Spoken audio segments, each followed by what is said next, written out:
শাবান মাস শুরু হয়ে যাওয়ার মানে হলো রমাদানের দিন গণনা শুরু হয়ে যাওয়া।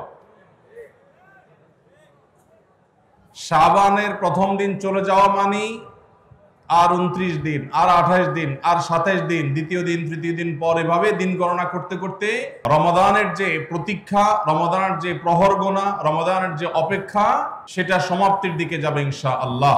আল্লাহ রাব্বুল আলামিন রমাদানের যে বিশাল বড় নেয়ামত মুসলিম মিল্লাতকে দিয়েছেন, মুসলমানদের আমলি, আধ্যাত্মিক এবং সার্বিক উন্নতি এবং অগ্রগতির অন্যতম সিজন এবং মৌসুম হলো রমাদানুল করিম। শাবান মাস শুরু হওয়ার মধ্য দিয়ে রমাদানের সেই দিন গণনা যেহেতু শুরু হয়েছে, এজন্য আমরা আজ সার্থক রমাদানের 11টি পূর্ব প্রস্তুতি নিয়ে কথা বলবো ইনশাআল্লাহ তাআলা। আল্লাহ সুবহানাহু ওয়া তাআলা কোরআনে কারীমে বলেছেন, ওয়ালাউ আরাদুল খুরুজ লা আ'আদ্দু লাহু উদ্দাহ। কিছু লোক নবী করিম সাল্লাল্লাহু আলাইহি সাল্লাম যখন তাবুকের যুদ্ধে অংশগ্রহণ করবার জন্য ডাক দিয়েছিলেন, তারা সেই যুদ্ধে শামিল না হয়ে মদিনায় অবস্থান করেছিল। এর মধ্যে অনেকেই নানা রকমের অজুহাত, নানা রকমের আপত্তি, নানা রকমের বিভিন্ন কারণ দর্শিয়ে তারা এই যুদ্ধ থেকে পিছপা হয়েছিল। আল্লাহ রাব্বুল আলামিন কোরআনে কারীমে আয়াত নাজিল করে তাদের সেই ঘড়িমসির আসল কারণ উল্লেখ করেছেন। আল্লাহ সুবহানাহু ওয়া তাআলা বলেছেন, ওয়ালাউ আরাদুল খুরুজ লা আ'আদ্দু লাহু উদ্দাহ। যদি সত্যি আল্লাহর রাহে জিহাদের ময়দানে যাওয়ার সদিচ্ছা তাদের থাকতো, তাহলে তারা আগে থেকে প্রস্তুতি গ্রহণ করত। যারা নানা রকম অজুহাত দাঁড় করাচ্ছে, এদের আসলে তাবুকের জিহাদে শামিল হওয়ার সেই সদিচ্ছাই ছিল না। যদি সদিচ্ছা থাকতো, আগে থেকে তারা প্ল্যান, প্রোগ্রাম, পরিকল্পনা সেগুলো তারা করত। ঠিক একই ভাবে রমজান মাসের যে ইবাদতের বিশাল বড় অপার সম্ভাবনা আমাদেরকে দান করেছেন, এই সম্ভাবনাকে কাজে লাগাতে হলে তার জন্য যথাযথ প্রস্তুতি গ্রহণ করা জরুরি। আমাদের দেশে বেশিরভাগ মুসলমান রমাদান মাস আসলে আমরা কম বেশি নেকামলের চেষ্টা করি, কিন্তু রমাদানের অনেক আগে থেকে যে আমাদের যথাযথ পূর্ব প্রস্তুতি গ্রহণ করার কথা, দুর্ভাগ্যজনকভাবে সেই প্রস্তুতি যথাযথভাবে আমরা বেশিরভাগ লোক গ্রহণ করি না। যার ফলে রমাদান আসে, রমাদান চলে যায়, আবার রমাদান মাস আসে, আবার চলে যায়। আমাদের তেমন কোনো পরিবর্তন হয় না, আমাদের মধ্যে তেমন কোনো চেঞ্জ আসে না, আমাদের জীবনের ভিতরে তেমন কোনো দৃশ্যমান পরিবর্তন চোখে পড়ে না। এই জন্য সম্মানিত ভাইরা আমার, রমাদানকে যদি আমরা যথাযথভাবে কাজে লাগাতে চাই, তাহলে যথাযোগ্য প্রস্তুতি এখন থেকে, শাবান থেকেই আমাদের গ্রহণ করতে হবে। প্রিয় নবী সাল্লাল্লাহু আলাইহি সাল্লাম বলেছেন, ইন্নাল্লাহা ইউহিব্বু ইযা আমিলা আহাদুকুম আমালান আন ইউতকিনাহ। আল্লাহ রাব্বুল আলামিন বান্দা যে কোনো কাজ করলে সেটা যদি ইতকানের সাথে করে, দৃঢ়তার সাথে করে, উত্তম উপায়ে করে, যথাযথভাবে করে, সে কাজটা যদি করার মতো করে, তো আল্লাহ তাআলা সেটাকে পছন্দ করেন এবং ভালোবাসেন। আমরা যদি রমাদান মাসে সিয়াম এবং কিয়াম, রোজা এবং তারাবি, অন্যান্য আমল ইবাদত বন্দিগি গতানুগতিক ভাবে করে শেষ করি, আমরা যদি দায় সারাভাবে শেষ করি, তাহলে এটা আল্লাহ তাআলার প্রিয় পাত্রে আমাদেরকে শামিল করবে না। আর যদি রমাদানের প্রত্যেকটি ইবাদত বন্দিগি এটা হয় ইতকানের সাথে, এটা হয় দৃঢ়তার সাথে, এটা হয় সুন্দরতম উপায়ে, এটা হয় যথাযথভাবে, তাহলে সেই ইবাদত আমাদেরকে আল্লাহর প্রিয় পাত্রে পরিণত করবে ইনশাআল্লাহ। প্রিয় ভাইরা আমার, মক্কার মসজিদুল হারামের ইমাম শেখ আব্দুর রহমান আস-সুদাইস হাফিজাহুল্লাহ, তার কাছে সৌদি আরবের কিছু যুবকরা এসেছিলেন। এসে বললেন, শেখ, প্রতি বছর রমজান আসলেই আমরা অনেক প্ল্যান প্রোগ্রাম করি, অনেক কোরআন খতম দিব, অনেক নেকামল করব, দোয়া রোনাজারি করব, দান সাদাকা করব। দুর্ভাগ্যজনক ভাবে সেটা আমাদের আর রমজান মাসে করা হয় না। আফসোস করতে করতে রমজান মাস পার হয়ে যায়। আপনি আমাদেরকে পরামর্শ দিন, কেন আমাদের প্রতি বছর জীবনে রমজান আসে অথচ সেটা সঠিক ব্যবহার করতে পারি না।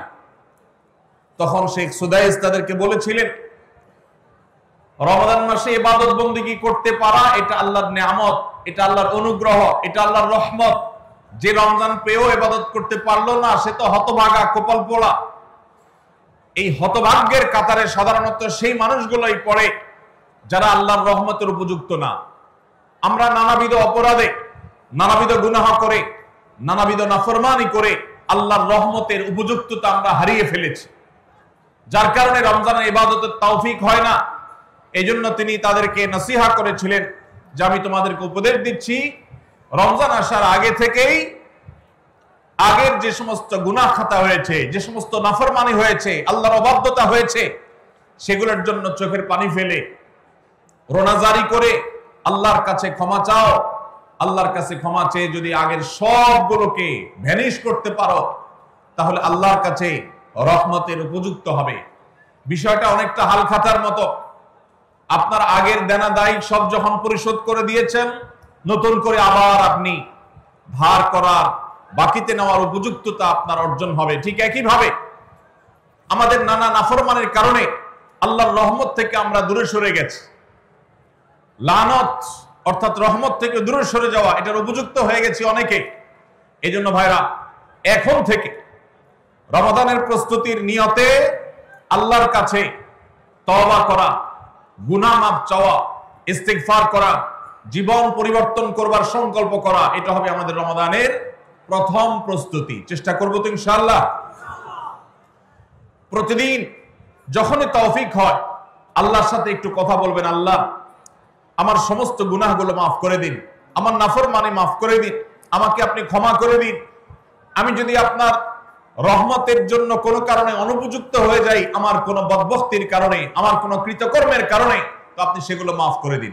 এই যে দোয়া, এই দোয়া আপনাকে রমাদানে আল্লাহর ইবাদত বন্দেগী করার, আল্লাহর কাছে রোনাজারি করার, আল্লাহর কাছে ভালো আমল নিবেদন করার যে তৌফিক, এটার উপযুক্ত করে দিবে ইনশাআল্লাহ। তাহলে রমাদানের প্রস্তুতির প্রথমটি আমরা পেয়ে গেলাম, সেটা হলো আগের গুনাহ খাতাগুলো থেকে ইস্তিগফার করা, তওবা করা, ফিরে আসা। এর মধ্য দিয়ে রমাদানে ইবাদতের জন্য নিজেকে প্রস্তুত করব ইনশাআল্লাহ। চেষ্টা করা যাবে না ইনশাআল্লাহ? নাম্বার 2, দ্বিতীয় প্রস্তুতি হলো রমাদান মাসে আল্লাহ রাব্বুল আলামিন এই মাসের যে ফজিলত বর্ণনা করেছে, কোরআন এবং হাদিস সম্পর্কে যাদের মৌলিক ধারণা আছে, হাদিসে রাসূল সম্পর্কে যাদের একটু ঘাটাঘাটিও আছে, তারা জানেন 2-3টা আমল সম্পর্কে কোরআন এবং সুন্নাহ সবচেয়ে বেশি সংখ্যক ভাষ্য বর্ণিত হয়েছে। সবচেয়ে বেশি সংখ্যক। এত ফজিলতের, এত তাৎপর্যের, এত মর্যাদার হাদিস আর অন্য আমল সম্পর্কে সাধারণত দেখা যায় না। সেই কয়েকটি আমল যেগুলোর ফজিলত বিপুল পরিমাণ, যেগুলোর ফজিলত সম্পর্কিত হাদিসের সংখ্যা অনেক, সেই রকম আমলগুলোর মধ্যে থেকে অন্যতম আমল হলো এই রমাদান কেন্দ্রিক আমল, সিয়াম, রোজা, এগুলোর ফজিলত। তো আমাদের রমাদান কেন্দ্রিক প্রস্তুতি হিসাবে দ্বিতীয়ত যে কাজটি আমরা করতে পারি সেটি হলো এখন থেকেই রমাদান মাসের কি কি ফজিলত আছে, সিয়াম সাধনার কি কি ফজিলত আছে, রমাদানের কি কি আমল আছে, বিশেষ করে ফজিলত এবং মর্যাদার কথাগুলো আলোচনা শুরু করা। এখন থেকে বাসা বাড়িতে গোল হয়ে কোন নির্দিষ্ট বইকে কেন্দ্র করে পাঠ চক্র হতে পারে, গ্রুপ স্টাডি হতে পারে, পর্যালোচনা হতে পারে যে রমাদান মাসের কি কি মাহাত্ম্য আছে। এক একজন এক একটা বললেন। এই আলোচনা পর্যালোচনার মধ্য দিয়ে মনোজগতে রমাদানের জন্য এক ধরনের প্রস্তুতি, এক ধরনের আবহ তৈরি হবে ইনশাআল্লাহ। এজন্য দ্বিতীয় প্রস্তুতি হিসাবে আমরা এই কাজটি ইনশাআল্লাহ করব, সেটা হলো রমজানের ফজিলত, রমজানের মর্যাদা, সিয়ামের ফজিলত, অন্যান্য আমলের উপকারিতা, সেগুলো নিয়ে আমরা বেশি বেশি পর্যালোচনা করব। যত বেশি আপনি আগে থেকে পর্যালোচনা করবেন, রমাদানের প্রতি আপনার তৃষ্ণা, সিয়াম সাধনার প্রতি আপনার ভেতরে আকাঙ্ক্ষা, প্রত্যাশা এবং প্রতীক্ষা, এটা আপনার মধ্যে বাড়তে থাকবে এবং রমাদানের প্রতিটা মিনিটকে কাজে লাগাবার জন্য তাগাদা আপনার ভিতরে অনুভব হবে ইনশাআল্লাহ। নাম্বার 3, তৃতীয় প্রস্তুতি হলো আমাদেরকে প্রতিজ্ঞা করতে হবে এই রমাদানে আমরা নেক আমল করবই করব এবং কোন আমল, কোন ভালো কাজ, কোন সুন্নাহ এটা করার ব্যাপারে কোন প্রকার অলসতা করব না। কারণ ভাইরা আমার, রমজান মাস পেয়েও যদি আল্লাহর কাছে কেউ ক্ষমা না পায়, একটা প্রসিদ্ধ হাদিস আপনারা সবাই কম বেশি শুনেছেন যে নবী সাল্লাল্লাহু আলাইহি ওয়াসাল্লামের কাছে জিবরিল এসে বলেছেন, বাউদামান আদরাকা রমাদান ফালাম ইউগফার লাহ, যে ব্যক্তি রমজান পেয়েছে অথচ রমজানের এই বিশাল সুবর্ণ সুযোগকে কাজে লাগিয়ে সে তার জীবনের সব গুনাহগুলো মাফ করাইতে পারে নাই, সে আল্লাহর কাছ থেকে মাগফিরাত আদায় করে নিতে পারে নাই, সে জাহান্নাম থেকে মুক্ত এই ঘোষণা সে আদায় করতে পারে নাই, অথচ সে রমজান মাস পেয়েছে, এর চাইতে হতভাগা আর কে হতে পারে? সে ধ্বংস হোক, এই বদদুআয় নবী সাল্লাল্লাহু আলাইহি সাল্লাম আমিন বলে সমর্থন জানিয়েছেন, সায় দিয়েছেন। এজন্য ভাইরা, রমজান মাস এসেছে কিন্তু আমল ইবাদত হয় নাই, রমজান মাস এসেছে আবার চলে গেছে কিন্তু আমার গুনাহ আল্লাহর কাছ থেকে মাফ করাতে পেরেছি বলে আমার বুক সাড়া দেয় না, তাহলে এর চাইতে বড় হতভাগা, এর চাইতে বড় কপাল পড়ার কেউ হতে পারে না। রমজানের আমল ইবাদত, রমজানের নেক আমল, রমজানের দোয়া, রমজান মাসের চোখের পানি ফেলা, এটা ভাইরা শুধুমাত্র নিজের প্রেরণার জায়গা থেকে শুধুমাত্র সওয়াব আহরণের জন্যই নয়। এটা যদি না করি তাহলে জিবরিলের বদদুয়া, নবীজি সাল্লাল্লাহু আলাইহি সাল্লামের বদদুয়া, আল্লাহর পক্ষ থেকে ধ্বংস হওয়ার পরোয়ানা, এগুলো অনিবার্য হয়ে যাবে। এই কথা চিন্তা করে এখন থেকে রমাদান কেন্দ্রিক প্রস্তুতির অংশ হিসাবে আমাদেরকে প্রতিজ্ঞা করতে হবে, এইবারের রমাদানের প্রতিটা দিন আমি আল্লাহর কাছে চোখের পানি ফেলে একটা নির্দিষ্ট সময় কান্নাকাটি করব, আমার গুনাহ খাতাগুলোকে মাফ করাবো, জাহান্নামীদের তালিকা আমার নাম যদি কোনো কারণে যেয়ে থাকে আমি এমন ভাবে রোনাজারি করব, এমন ভাবে ইস্তেগফার করব, এমন ভাবে চোখের পানি ফেলবো, একান্তে নীরবে আল্লাহর সাথে কথা বলবো যেন আমার সমস্ত গুনাহগুলো মাফ হয়, জাহান্নামীদের তালিকা থেকে যেন আমার নাম কেটে যায়। এর জন্য ভাইরা এখন থেকে প্রতিজ্ঞাটা করতে হবে। প্রস্তুতি হলো কাজ হবে রমজানে, কিন্তু প্রতিজ্ঞা হবে এখন থেকে যে আমি কোনোভাবে এইবারের রমজানের সুযোগ আর হাতছাড়া করব না ইনশাআল্লাহ। তাহলে 3 নম্বর হলো যে রমজান কেন্দ্রিক সমস্ত আমলগুলো করব, আল্লাহর কাছে তওবা ইস্তেগফার করে নিজের গুনাহগুলোকে মাফ করায়া ছাড়বো, জাহান্নাম থেকে মুক্তি তথা নাজাত এটা নিজের করে নেব, এই মর্মে প্রতিজ্ঞাটা এখন থেকে যেই কয়দিন রমজান আসতে সময় আছে প্রতিদিন আমাকে নবায়ন করতে হবে। প্রতিজ্ঞা আজকেরটা যেভাবে হবে কালকেরটা আরো স্ট্রং হবে, তারপরের দিন আরো স্ট্রং হবে। প্রতিদিন আমি স্বপ্ন লালন করব কবে রমাদান শুরু হবে, আর আমি আল্লাহ রাব্বুল আলামিনের কাছে রমাদানের এই সমস্ত ইস্তেগফার, তওবা, আমল এগুলোকে নিবেদন করতে থাকবো। চেষ্টা করা যাবে না ইনশাআল্লাহ? তাহলে 3 নম্বর প্রস্তুতি হলো রমজান মাসে নেক আমল করার প্রতিজ্ঞা করা, মাগফিরাত এবং নাজাত আদায় করার প্রতিজ্ঞা এখন থেকে করা। নাম্বার 4 নম্বর যে প্রস্তুতিটা আমাদের নিতে হবে সেটা হলো যদি আগের রমজানের কোন রোজা কারোর কাজা থাকে, এই রমজান আসার আগে আগে শাবান মাসের মধ্যেই সেই কাজাগুলো আদায় করে ফেলা উচিত। আম্মা জান আয়েশা রাদিয়াল্লাহু তাআলা আনহা বলেছেন যে নারী হিসাবে রমাদান মাসে যে কয়েকটা রোজা ভাঙতি পড়ে, নবীজি সাল্লাল্লাহু আলাইহি সাল্লাম রমাদান পরে পুরো সময়টা তার কাছে থাকার কারণে তিনি সেই রোজাগুলো রাখার সুযোগ সেভাবে পেতেন না, স্বামীর হকের কথা মাথায় রেখে রোজাগুলো রাখতেন না। এবং শাবান মাস আসলে নবীজি সাল্লাল্লাহু আলাইহি সাল্লাম নিজেও বেশি বেশি নফল রোজা রাখতেন। মা আয়েশা রাদিয়াল্লাহু তাআলা আনহা বলেছেন যে তিনিও তার রমজানের বাকি রোজা যেগুলো ছিল ভাঙতি রোজা সেগুলো তিনি রেখে ফেলতেন। এই হাদিস থেকে বোঝা যায় রমজানের রোজা যদি কারোর কাজা হয়, পুরুষদের অসুস্থতার কারণে হতে পারে, মা বোনদের মাসিকার কারণে হতে পারে, তাহলে সেই রোজা যত দ্রুত সম্ভব আমরা কাজা করে ফেলবো। এবং সেই কাজা করতে যদি কোনো কারণে, যৌক্তিক কারণে বা যে কোনো কারণে যদি বিলম্ব হয়, তাহলে এই বছরের আসন্ন রমাদানের প্রস্তুতির অংশ হিসাবে আগের রমজানের কোনো ভাঙতি রোজা থাকলে সেগুলো সব রেখে কাজা করে সম্পূর্ণভাবে এই রোজার জন্য প্রস্তুত হবে। এটা হলো 4 নম্বর প্রস্তুতি। নাম্বার 5 নম্বরের রমজানের প্রস্তুতি হলো আল্লাহ রাব্বুল আলামিনের কিছু সাধারণ ক্ষমা আছে, কমন ক্ষমা, গণহারে মাফ। আল্লাহ তাআলার এই যে সাধারণ ক্ষমা, গণহারে মাফ, দুটি বিষয় এই গণহারে মাফ থেকে মানুষকে দূরে সরিয়ে রাখে। আল্লাহর গণহারে যে ক্ষমা, এই গণক্ষমার উপযুক্ততা নষ্ট করে দেয় দুটি জিনিস।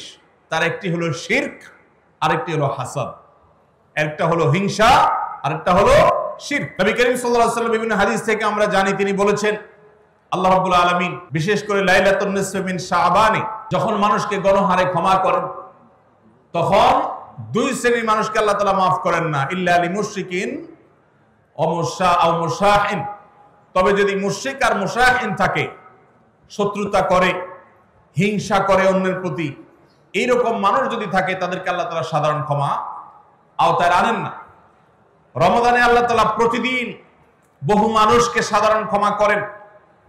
রমজান যখন কাছে আসে, সে দশক আসে, তখন সাধারণ ক্ষমার পরিমাণ বেড়ে যায়। নবী সাল্লাল্লাহু আলাইহি সাল্লাম বলেছেন, ওয়ালিল্লাহি উতাকাউ মিনান নার ওয়া যালিকা ফি কুল্লি লাইলা।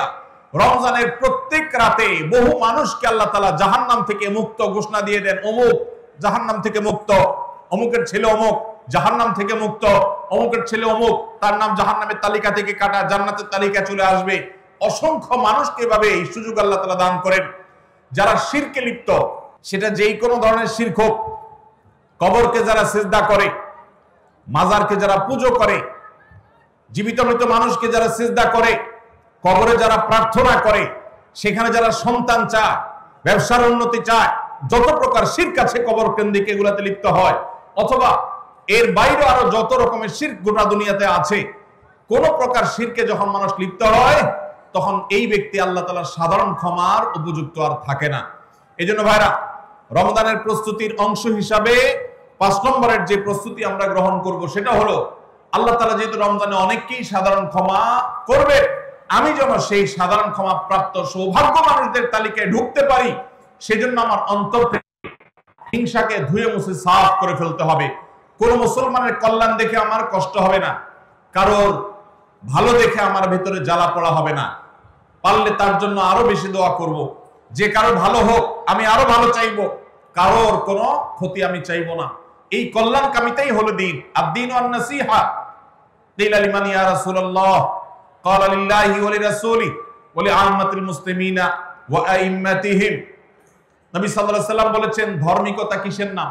ধার্মিকতা, দিনদারিতা কিসের নাম? ধার্মিকতা হলো কল্যাণকামিতার নাম। আল্লাহ রাব্বুল আলামিনের আদেশ নিষেধ মেনে চলা, নবী সাল্লাল্লাহু আলাইহি সাল্লামের আদেশ মেনে চলা, এটাই হলো তাদের জন্য কল্যাণকামিতা। আর সকল স্তরের সাধারণ মানুষের কল্যাণ চাওয়া, কারোর ক্ষতি না চাওয়া, এটাই হলো দিনদারিতা। যে ব্যক্তি কারোর ক্ষতি চায়, যে মুসলমান আরেক মুসলমানের ভালো দেখলে তার ভেতরে জ্বালা পোড়া করে, অস্থিরতা আসে, সে ভালো মুসলমান না, সে হিংসুক, তার ভিতরে কবিরা গুনাহ আছে। এজন্য রমাদান মাসে আল্লাহর সাধারণ ক্ষমা পেতে হলে অন্তরকে এখন থেকে পরিচ্ছন্ন করতে হবে, চোখটা বন্ধ করে মনে রাখতে হবে, স্মরণ করতে হবে, আমার আশেপাশে এমন কে আছে যার কল্যাণ দেখলে আমার সহ্য হয় না, যার ভালো দেখলে আমার ভিতরে জ্বালা পোড়া করে, যার সুসংবাদ শুনলে আমার ভিতরে খারাপ লাগা কাজ করে। তাহলে বুঝতে হবে তার প্রতি আমার হিংসা আছে। আল্লাহর জন্য নিজের হিংসা থেকে পরিচ্ছন্ন হয়ে অন্তরকে ধুয়ে সাফ করে তারপরে রমজানের সাধারণ ক্ষমার জন্য উপযুক্ত করতে হবে এখন থেকে। ঠিক একইভাবে আমি আমার কথায়, আমার কাজে, আমার বিশ্বাসে কোনো মাধ্যমে আল্লাহর সঙ্গে শিরক করছি কিনা, আরশের মালিকের সাথে শিরক করছি কিনা, আল্লাহ বলেছেন ইন্নাল্লাহা লা ইয়াগফিরু আন ইউশরাকা বিহি ওয়া ইয়াগফিরু মা দুনা যালিকা লিমান ইয়াশা। আল্লাহর সঙ্গে শিরক করা হলে এটা আল্লাহ মাফ করবেন না।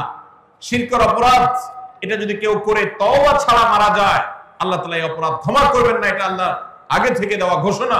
কোরআনে আল্লাহ আরো বলেছেন, লোকমান হাকিমের উদ্ধৃতি দিয়ে, ইন্না শিরকা লা যুলমুন আযীম, তিনি তার সন্তানকে উপদেশ দিতে গিয়ে বলেছিলেন যে ইন্না শিরকা লা যুলমুন আযীম, শিরক সবচেয়ে বড় অপরাধ। এজন্য ভাইরা, শিরক থেকে পরিচ্ছন্ন না থাকলে রমাদানের কোন ইবাদত, কোন আমল আমাদের কাজে আসবে না। এজন্য রমজানের প্রস্তুতি হিসেবে শিরক এবং হিংসা থেকে অন্তরকে পরিচ্ছন্ন করা, পবিত্র করা, এটা হলো আমাদের পঞ্চম প্রস্তুতি। নাম্বার 6, বিগত রমজান যেগুলো আমাদের জীবনে এসেছে, সেই সমস্ত রমাদানে কেন আমার আমল ইবাদত হয় নাই? রমজান আসার আগে নিয়ত করছি কোরআনটা খতম দিব, কিন্তু দিতে পারি নাই। রমজান আসার আগে নিয়ত করেছিলাম এই বছর একটা তারাবিও মিস করব না, কিন্তু অনেকগুলো মিস হয়ে গেছে। রমজান আসার আগে নিয়ত করেছিলাম এই বছর রমজান থেকে ধূমপান করা ছেড়ে দিব, কিন্তু অনেকে ছাড়তে পারেন নাই। রমজান আসার আগে নিয়ত ছিল এই বছর রমজানে একটা খারাপ জিনিস মোবাইলে, টিভিতে দেখব না, কিন্তু সেই প্রতিশ্রুতি রাখতে পারি নাই। কেন পারি না?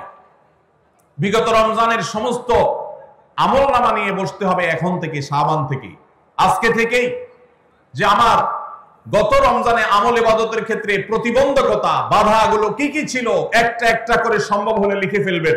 নাম্বার 1, আমি তারাবিটা নিয়মিত পড়তে পারি নাই কারণ অমুক অমুক বন্ধুর সাথে আড্ডায় যেতে হয়েছে, তাহলে এটা আমার একটা বাধা। আমি হারাম জিনিস থেকে বেঁচে থাকবো কিন্তু পারি নাই কেন? কারণ ফেসবুকে ঢুকছে একটা কাজে, সেখান থেকে আমার আরো 5টা অকাজ করা লাগছে, তাহলে এটা আরেকটা কারণ ফেসবুক। এভাবে একটা একটা করে আপনি যদি কারণ লেখেন, লেখার পর আসন্ন রমাদানকে অর্থবহ এবং সার্থক করবার স্বার্থে এবং প্রয়োজনে সেই চিহ্নিত কারণগুলো একটা একটা ধরে হিম্মত করে সৎসাহস করে আল্লাহকে সন্তুষ্ট করবার আশায় ছুঁড়ে ফেলে দিতে হবে নিজের জীবন থেকে। এই সংকল্প এবং এই কাজটা যদি আপনি করতে পারেন, তাহলে ইনশাআল্লাহ আপনি দেখবেন আপনার এই রমজান আপনার জীবনের শ্রেষ্ঠ রমজান হয়েছে। ভাইরা আমার, নবী করিম সাল্লাল্লাহু আলাইহি সাল্লাম তার জীবদ্দশায় কয়টা রমজান পেয়েছেন? মাত্র 8টা রমজান পেয়েছেন।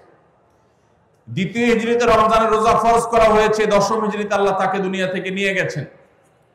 মাত্র 8টা রমজান তিনি পেয়েছেন নবী সাল্লাল্লাহু আলাইহি সাল্লাম। বহু সাহাবী আছেন তাদের জীবনে রমজান মাত্র পেয়েছেন একটা রমজান পেয়েছেন, এরপরে রমজান আসার আগে হয়তো জিহাদের ময়দানে গিয়ে শাহাদাত বরণ করেছেন। অনেক সাহাবী আছেন হয়তো 40, 45, 50 বছর বয়সে ইসলাম গ্রহণ করেছেন, এরপরে কয়েক বছরের মধ্যে দুনিয়া থেকে চলে গেছেন, রমজান পেয়েছেন অল্প কয়েকটা। আর আমরা জন্মসূত্রে মুসলমান হওয়ার সুবাদে এক একজন মানুষ 20টা, 30টা, 40টা, 50টা রমজান আমরা পেয়েছি। দুর্ভাগ্য আমাদের, সাহাবায়ে কেরাম মাত্র 2, 4, 5টা রমজান পেয়ে তাদের জীবনকে যেই পর্যায়ে নিয়ে গেছেন, আমরা বেশিরভাগ মানুষ জীবনে 30, 40, 50টা রমজান পেয়েও আমাদের জীবনকে সেই পর্যায়ে নিতে পারি নাই। ভাইরা আমার, এই জন্যই আসন্ন রমজানকে সঠিকভাবে ব্যবহার করবার জন্য আমাদের বিগত রমজানগুলোর সমস্ত সমস্যাগুলোকে চিহ্নিত করতে হবে। কি কি কারণে আমি এর আগের রমজানগুলো সঠিকভাবে কাজে লাগাতে পারিনি, ব্যবহার করতে পারিনি, সেগুলো একটা একটা করে দূর করতে হবে। যেমন সোশ্যাল মিডিয়া, ফেসবুক, ইউটিউবের আসক্তি, এটা আমার আগের বছর রমাদানের যে ইবাদত, এটার ক্ষেত্রে প্রতিবন্ধকতা ছিল। তাহলে এই বছরের ইবাদতের প্রস্তুতির অংশ হিসাবে এই সোশ্যাল মিডিয়া, ফেসবুক আমার মোবাইল থেকে আনইনস্টল করে ফেলতে হবে। চেষ্টা করা যাবে না ইনশাআল্লাহ? ভাইরা আমার, যদি ফেসবুক আমার আমল ইবাদতের প্রতিবন্ধকতা তৈরি করে, তাহলে ফেসবুককে আল্লাহর জন্য কোরবানি করবেন রমজান মাস উপলক্ষে। কারা কারা প্রস্তুত আছেন? হাত তোলেন। বুঝে শুনে হাত তুলছেন?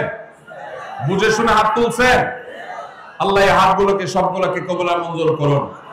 যুবক ভাইরা, আপনারা ফেসবুক মোবাইল থেকে আনইনস্টল করার নিয়ত করছেন, এটার মানে কিন্তু আপনারা এক একজন আল্লাহর রাহে কোরবানি হওয়ার নিয়ত করছেন।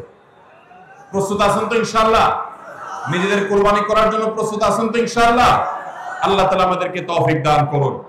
ভাইরা আমার, রমাদানের 6 নম্বর প্রস্তুতির অংশ হিসেবে এই কাজটি করতে হবে বলছিলাম, সেটা হলো আমাদের সমস্যাগুলো কি কি হয়েছে সেগুলো চিহ্নিত করে সেগুলো দূর করতে হবে। আর 7 নম্বর প্রস্তুতির অংশ হিসেবে আমরা যেটি করব সেটা হলো রমজান কেন্দ্রিক সমস্ত আহকাম এবং মাসাইল, বিধিবিধানগুলো আমাদের শিখে ফেলতে হবে। এটা রমজানের প্রস্তুতি। আমাদের দেশে অনেক মসজিদে ইমাম সাহেবরা তালিম করেন রোজা ভঙ্গের কারণ কি, রোজা মাকরুহ হওয়ার কারণ কি, রোজার জন্য ক্ষতিকর বিষয়গুলো কি কি, এগুলো রমজান মাসে বিভিন্ন নামাজের পরে তালিম করেন। এটা একটা ভালো চেষ্টা, কিন্তু এই কাজটা যদি আমরা শাবান মাস থেকে নিজস্ব উদ্যোগে করি সেটা হবে আরো ভালো চেষ্টা। কথা কি বুঝে আসছে ভাই? তাহলে রমজান আসার আগে থেকেই আমরা মাসাইলের তালিম, মাসাইলের শিক্ষা, জ্ঞান অর্জন, রমজানের বিধিবিধানগুলো আমরা জানার চেষ্টা করব। এটা হবে পার্ট অফ প্রিপারেশন ফর রমাদান। রমজানের জন্য প্রস্তুতির অংশ হিসাবে আমাদের এখন থেকে রমজান এবং সিয়ামের মাসাইলগুলো জানতে হবে। আল্লাহ আমাদের সবাইকে আমলের তৌফিক দান করুন। 8 নম্বর হলো রমজানে যে আমলগুলো করবেন এখন থেকে সেগুলোর ওয়ার্ম আপ এবং রিহার্সাল শুরু করে দিবেন, প্রস্তুতি শুরু করে দিবেন, চর্চা শুরু করে দিবেন। কারণ মানুষ দাঁড়ানো অবস্থায় হঠাৎ করে জোরে দৌড় দিতে পারে না। একটা গাড়ি সেটা দাঁড়ানো অবস্থায় হঠাৎ করে 100, 150, 110, 20 গতিতে চলতে পারে না। প্রথম 10, 20 হয়, এরপরে 40, 60 হয়, এরপর আস্তে আস্তে 100 বা 110, 20 হয়। এই জন্য রমজান মাসে যদি আপনি বিপুল পরিমাণ ইবাদত করতে চান, অনেকে আছেন অপেক্ষা থাকেন রমজানের চাঁদ উঠলে সব শুরু করব, এদের দ্বারা জীবনে কিছুই হয় না। যারা আসলেই রমজানে কিছু করতে চায় তারা এখন থেকে শুরু করবে। রমজানে আমরা রোজা রাখবো, নবী সাল্লাল্লাহু আলাইহি ওয়াসাল্লাম শাবান থেকে নফল রোজা রাখার অভ্যাস শুরু করতেন। রমজানে আমরা দোয়া করব, এখন থেকে দোয়া রিহার্সাল শুরু করা, প্রস্তুতি শুরু করা। যে কোনো গুরুত্বপূর্ণ কাজের আগে মহড়া শুরু হয়, তারপরে মূল কাজ শুরু হয়। এই জন্য শাবান মাস থেকে আমাদের প্রস্তুতি চলতে হবে, চেষ্টা করা যাবে না ইনশাআল্লাহ। তাহলে 8 নম্বরের প্রস্তুতি হলো যেই আমলগুলো রমজানে করব সেগুলোর রিহার্সাল, সেগুলোর প্রস্তুতি, ওয়ার্ম আপ এখন থেকে শুরু হবে। নাম্বার 9, রমজান মাসের দিন এবং রাত যেভাবে কাটাবেন তার জন্য একটা প্ল্যান করে ফেলবেন, সুন্দর করে একটা স্কেডিউল করে ফেলবেন, রুটিন করে ফেলবেন যে আমি কোরআন তেলাওয়াতটা কোন সময় করব, দিনের কোন সময়টাতে আমি কোরআন তেলাওয়াতের জন্য টাইম বরাদ্দ রাখলে সেটা মিস হবে না। হতে পারে ঘুমানোর আগে, হতে পারে ফজরের পরে, কোন টাইমটা আমার সবচেয়ে কোরআন তেলাওয়াতের জন্য নিরাপদ টাইম সেটা আমি ফিক্স করব। এই ঠিক একইভাবে আমি আল্লাহর কাছে রোনাজারের জন্য ভালো সময় কোনটা সেটা ঠিক করব। আমরা আমাদের আসুন্নাহ ফাউন্ডেশন থেকে আপনারা জানেন রমাদান প্ল্যানার নামে একটা প্ল্যানার তৈরি করেছি রমজানকে অর্থবহ করবার জন্য। এবছর আরেকটা নতুন বই আমাদের আসছে সামনের সপ্তাহে ইনশাআল্লাহ, মাহে রমজানের 27টি আমল, মাসনুন আমল কোরআন সুন্নাহর আলোকে। প্রত্যেকটা খুঁটিনাটি আমলকে আলাদা আলাদা করে উল্লেখ করা হয়েছে, খুব ছোট্ট ছোট বই। উদ্দেশ্য রমাদানকে অর্থবহ করা। অতএব রমাদানকে অর্থবহ করবার জন্য আপনার প্ল্যান করতে হবে আগে থেকে, সেটা এখন থেকেই, যে আপনি কখন কোন কাজটা করবেন, কোন আমলটা করবেন, কোন ভালো কাজটা করবেন। এগুলো যদি আগে থেকে প্ল্যান হয় দেখবেন কাজটা করা সহজ হয়েছে। নাম্বার 10, রমাদানের প্রস্তুতির অংশ হিসাবে চাঁদ দেখার চেষ্টা করতে হবে। চাঁদ দেখা, আজকাল চাঁদ দেখার আমলটা বিলুপ্ত হয়ে গেছে, অনেকটাই হারিয়ে যাচ্ছে। চাঁদ দেখা কমিটি ছাড়া সাধারণ মানুষ চাঁদ দেখতে আমরা ভুলে গেছি। আমরা চাঁদ দেখি কিন্তু ফেসবুকে, আকাশে না। চাঁদ কি ফেসবুকে দেখবেন না আকাশে দেখবেন? সবাই যদি চাঁদ ফেসবুকে খোঁজেন তাহলে আকাশে সরকারি কিছু লোক খুঁজবে, হেলাল কমিটির লোকজন খুঁজবে। হেলাল কমিটির লোকদের উপরে ভরসা করে যদি এই কোটি কোটি মানুষ তাদের রোজা রাখে তাহলে প্রায় বছর দেখেন গন্ডগোল লাগে। চাঁদ উঠছে আবার উঠে নেই, উঠে নেয় ঘোষণা হয়ে আবার 11টা বাজে 10টা বাজে উঠছে। এই ঘটনা হয় না? হয় না? এই ঘটনা এই জন্য হয় যে আমরা সবাই চাঁদ দেখার দায়িত্বটা পালন করি না। নবীজি বলেছেন সুমু লিরুইয়াতিহি ওয়া আফতিরু লিরুইয়াতিহি, তোমরা রোজা রাখো চাঁদ দেখে, আবার ঈদও করো চাঁদ দেখে। এই জন্য 29শে শাবান পশ্চিম আকাশে চাঁদ খোঁজার চেষ্টা করবেন সন্ধ্যার সময়। চেষ্টা করবেন না ইনশাআল্লাহ? চেষ্টা করে যদি চাঁদ দেখতে নাও পারেন তারপর আপনি সওয়াব পাবেন। আর যদি চাঁদ দেখেন তাহলে দোয়া করবেন আল্লাহুম্মা আহিল্লাহু আলাইনা বিল ইয়ুমনি ওয়াল ঈমান ওয়াস সালামাতি ওয়াল ইসলাম রাব্বি ওয়া রাব্বুকাল্লাহ। হে আল্লাহ, এই চাঁদকে আপনি বরকত এবং ঈমান দিয়ে আমার জন্য পরিপূর্ণ করে দিন। এই মাস আমার জন্য নিরাপদ এবং ইসলাম দিয়ে পরিপূর্ণ করে দিন। হে চাঁদ, তোমার আর আমার পালনকর্তা একজন আল্লাহ। অতএব এই চাঁদ দেখার চেষ্টা করব। এটাও রমাদানের প্রিপারেশন, রমাদানের প্রস্তুতির অংশ। 11 নম্বর হলো আল্লাহর কাছে ভাই চোখের পানি ফেলে এখন থেকে দোয়া করব, আল্লাহ এই যে রমজান আসছে এটা যেন আমার জন্য লাইফ চেঞ্জিং হয়, এটা যেন আমার জীবন পরিবর্তনকারী হয়, এটা যেন আমাকে মুত্তাকি বানিয়ে ছাড়ে, এটা যেন আমাকে নেকামল ওয়ালা বানিয়ে দেয়, এটা যেন আমার জীবনে বিশাল বড় অ্যাচিভমেন্ট এনে দেয়, এটা যেন আমাকে মাগফিরাত পাইয়ে দেয়, এটা যেন আমাকে নাজাত পাইয়ে দেয়, এটা যেন আমাকে জান্নাতের উপযুক্ত করে। এই রমজান যেন আমাকে জাহান্নামীদের তালিকা থেকে আমার নামকে কাটানোর নিশ্চয়তা এনে দেয়। সেইভাবে রমজানকে কাটাবার জন্য আপনি তৌফিক দান করুন। এখন থেকে আল্লাহর কাছে এই বরাদ্দ আদায় করতে হবে, চেয়ে নিতে হবে এবং সেটার জন্য দোয়া করতে হবে। এই দোয়াটা হলো একাদশ এবং সর্বশেষ প্রস্তুতি। চেষ্টা করা যাবে না ইনশাআল্লাহ রমাদানকে কেন্দ্র করে? তাহলে যে প্রস্তুতিগুলো আমরা নিতে পারি, যেগুলো আমাদের রমাদানকে অর্থবহ করতে পারে, তার ভিতরে 1 নম্বর বলেছিলাম তওবা ইস্তেগফার করে আগের সব গুনাহগুলো থেকে আল্লাহর কাছ থেকে মাগফিরাত আদায় করে নেওয়া, যাতে করে রমজানে ইবাদতের জন্য আপনি উপযুক্ত হন, আল্লাহর রহমত প্রাপ্তির তৌফিক প্রাপ্ত হন। অনেক সময় গুনাহগুলো ইবাদতের ক্ষেত্রে বাধা হয়, গুনাহের কারণে আল্লাহর ইবাদতের তৌফিক হয় না। নাম্বার 2, আল্লাহ রাব্বুল আলামিন রমজানের এবং সিয়ামের যে ফজিলতের কথা বলেছেন, নবীজি সাল্লাল্লাহু আলাইহি ওয়াসাল্লাম যেসব ফজিলতের কথা বলেছেন, মর্যাদা, মাহাত্ম্য, তাৎপর্যের কথা বলেছেন, এগুলো আলোচনা, পর্যালোচনা, এগুলো এখন থেকে শুরু করা। আপনার অফিসে, বাসায় বিভিন্ন রকমের হাদিস, রমজানের ফজিলত, সাহরি ইফতারের ফজিলত, গুনাহমুক্ত থাকার ফজিলত, তাকওয়া চর্চার ফজিলত, রমজানের আমল, এগুলো এখন থেকে জানাশোনা শুরু করে দেন। এখন থেকে এটা রিহার্সাল শুরু করেন। রমজানকে অর্থবহ করবার জন্য আমরা রমজান প্ল্যানার করেছি। রমজানকে অর্থবহ করবার জন্য আমরা কোরআন তারাবির সালাতে কোরআনের বার্তা বই করেছি। রমজানকে অর্থবহ করার জন্য আমাদের আরেকটা বই আসছে, মাহে রমজানের 27 আমল। এই সব আয়োজন কিভাবে রমজানকে সুন্দরভাবে কাটানো যায় সেজন্য এখন থেকে আপনি ফজিলতের হাদিসগুলো জানেন, আলোচনা করেন, দেয়ালে দেয়ালে নিজের বাসায় লাগায় রাখেন এবং বারবার দেখেন, পর্যালোচনা করেন, আবহ তৈরি হবে ইনশাআল্লাহ। নাম্বার 3, তৃতীয় প্রস্তুতি হলো এইবারের রমাদানে যে কোনো ভাবে মাগফিরাত আদায় করে ছাড়বো আল্লাহর কাছ থেকে। জাহান্নামীদের তালিকা আমার নাম থেকে থাকলে এটা কাটায় ছাড়বো এই মর্মে প্রতিজ্ঞা করা, এটাও প্রিপারেশন। এখন থেকে নিয়ত করা যে এই রমজানটা অর্ডিনারি রমজান হবে না, এই রমজানটা শুধু সাহরি আর ইফতার আর তারাবি এই 3 জিনিসের নাম হবে না, এটা একটা অর্থবহ রমজান হবে। একটা নাফরমানি আমি করব না, একটা গুনাহ আমি করব না। এখন থেকে প্রতিজ্ঞা করতে হবে নিজের সাথে নিজে, প্রতিদিন নিজের সাথে নিজের বোঝাপড়া ফাইনাল করতে হবে, এটা প্রস্তুতি। নাম্বার 4, বিগত রমাদানের যদি কোনো রোজা কাজা হয়ে থাকে সেগুলো সব আদায় করে শেষ করতে হবে শাবানের মধ্যে। নাম্বার 5, শিরক এবং হাসাদ, হিংসা, এগুলোর কারণে আল্লাহর সাধারণ ক্ষমার উপযুক্ততা মানুষ হারিয়ে ফেলে, সেগুলো থেকে মুক্ত থাকার প্রতিজ্ঞা করে মুক্ত থাকার জন্য চেষ্টা করতে হবে এখন থেকে, যে শিরক থেকে থাকলে জীবনে কখনো সেই শিরক থেকে মুক্ত হওয়া, অন্তরে কারোর প্রতি হাসাদ থাকলে সেটাকে দূর করা, তার কল্যাণকামী হওয়া, এগুলোর মধ্য দিয়ে রমজানে যে সাধারণ ক্ষমা হবে তার জন্য নিজের উপযুক্ততা তৈরি করা, এটাও রমজানের প্রস্তুতির অংশ। নাম্বার 6, বিগত রমজানগুলোতে কোন কোন কারণে আমার আমল হয় না, কোন দোস্তের কারণে, কোন বন্ধুর কারণে, কোন গ্রুপের কারণে, কোন অ্যাপসের কারণে, কোন ফেসবুকের কারণে, সেগুলো একটা একটা করে এই রমজানে যেন জীবনে না থাকে সেগুলা ছিন্ন করার জন্য প্রস্তুতি নেওয়া। নাম্বার 7, রমজানের মাসলা মাসাইল গুলো জানা, এটাও রমজানের প্রস্তুতির অংশ, এখন থেকে সেটা করা। 8 নম্বর হলো রমজানে যে আমল করতে চান এখন থেকে সেগুলো শুরু করে দেন, তেলাওয়াত করা। অনেক সালাফ শাবান মাস থেকে প্রচুর তেলাওয়াত করা শুরু করতেন, নবীজি শাবান মাস থেকে নফল রোজা শুরু করতেন। এগুলো হলো আগে থেকে প্রস্তুতি এবং মহড়া। রমজানে যা করবেন, দান সদকা করবেন, এখন থেকে লিস্ট করেন, তালিকা শুরু করে দেন, টাকা পয়সা শুরু করে দেন, এগুলো হলো পার্ট অফ প্রিপারেশন। 9 নম্বর হলো রমজান কিভাবে কাটাতে চান তার একটা রুটিন করে ফেলেন, দিন রাত 24 ঘন্টার রুটিন। বাচ্চাদের, ফ্যামিলির অনেক ধরনের আমল আছে রমজানকে কেন্দ্র করে, যেগুলো হারিয়ে গেছে আমাদের সমাজ থেকে। রুটিন করেন এবং ইলম অর্জন করার চেষ্টা করেন।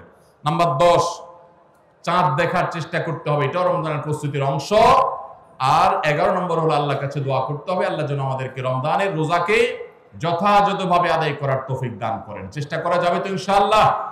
আল্লাহ রাব্বুল আলামিন আমাদের সবাইকে রমজানকে সর্বোচ্চ কাজে লাগাবার, সর্বোত্তম ব্যবহার করবার তৌফিক দান করুন।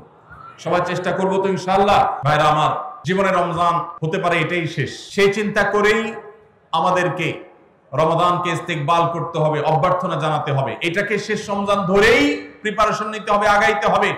এইবার যদি সুযোগ মিস হয়, হয়তো আর সুযোগ আমার কাছে আসবে না, সেই চিন্তা করেই করতে হবে। তাহলে ইনশাআল্লাহ এই রমজানে অর্থবহ কিছু করা সম্ভবপর হবে। আমরা সবাই সেজন্য যার যার জায়গা থেকে সচেষ্ট হব আগে থেকেই। এবং মনে রাখবেন, আবারও বারবার বলছি যে নবী সাল্লাল্লাহু আলাইহি সাল্লামের সেই হাদিসটি মাথায় রাখতে হবে, রমজান মাসটা আমল করে, ইবাদত করে কিছু কামাইতে পারলাম ভালো, না কামাইতে পারলাম তেমন কোনো ব্যাপার না। ব্যাপারটা সেরকম না। ব্যাপারটা হলো, যদি এই মাস চলে যায় আর অবহেলায় আপনি আল্লাহর কাছ থেকে মাগফিরাত আদায় করতে না পারেন, তাহলে বাউদামান আদরাকা রমাদান ওয়া লাম ইগফার লাহ, এই হাদিসের মিসদাক হবেন আপনি, এই হাদিসের প্রয়োগ ক্ষেত্র হবেন আপনি। সেক্ষেত্রে রমজান পেয়েও মাগফিরাত না পাওয়ার কারণে ধ্বংস অনিবার্য হয়ে যাবে। এটা শুধুমাত্র শখের বিষয় না, এটা ডু অর ডাই এর মতো ব্যাপার। আপনি রমজান পাইলেন আর মাগফিরাত পাইলেন না, জাহান্নাম নিশ্চিত হবে। অতএব যারা বাঁচতে চায় তারা এখন থেকে প্ল্যান প্রোগ্রাম করবো, করা যাবে না ইনশাআল্লাহ।